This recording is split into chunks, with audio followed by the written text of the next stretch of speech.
Hello, welcome back to Gary Keep It Simple. Got one for you today, which is a follow-up from the two shorts I did. Have you tried setting the speed on your turntable recently? Well, if you haven't, you'll find that the strobe discs probably don't work very well unless you've got the original sort of bulbs in your house that you used to have. We went over to all LED a little while ago, and strobe discs don't work anymore. So this is a way to get around the problem.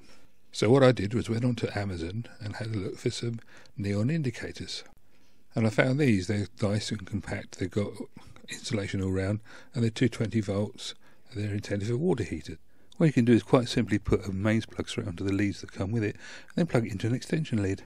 And this is the results you get. Not ambiguous at all.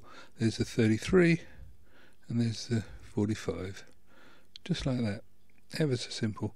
Compare it to the original we had, which was this, which is the only strobe you get on there is from the camera shutter. So that's it, nice and simple.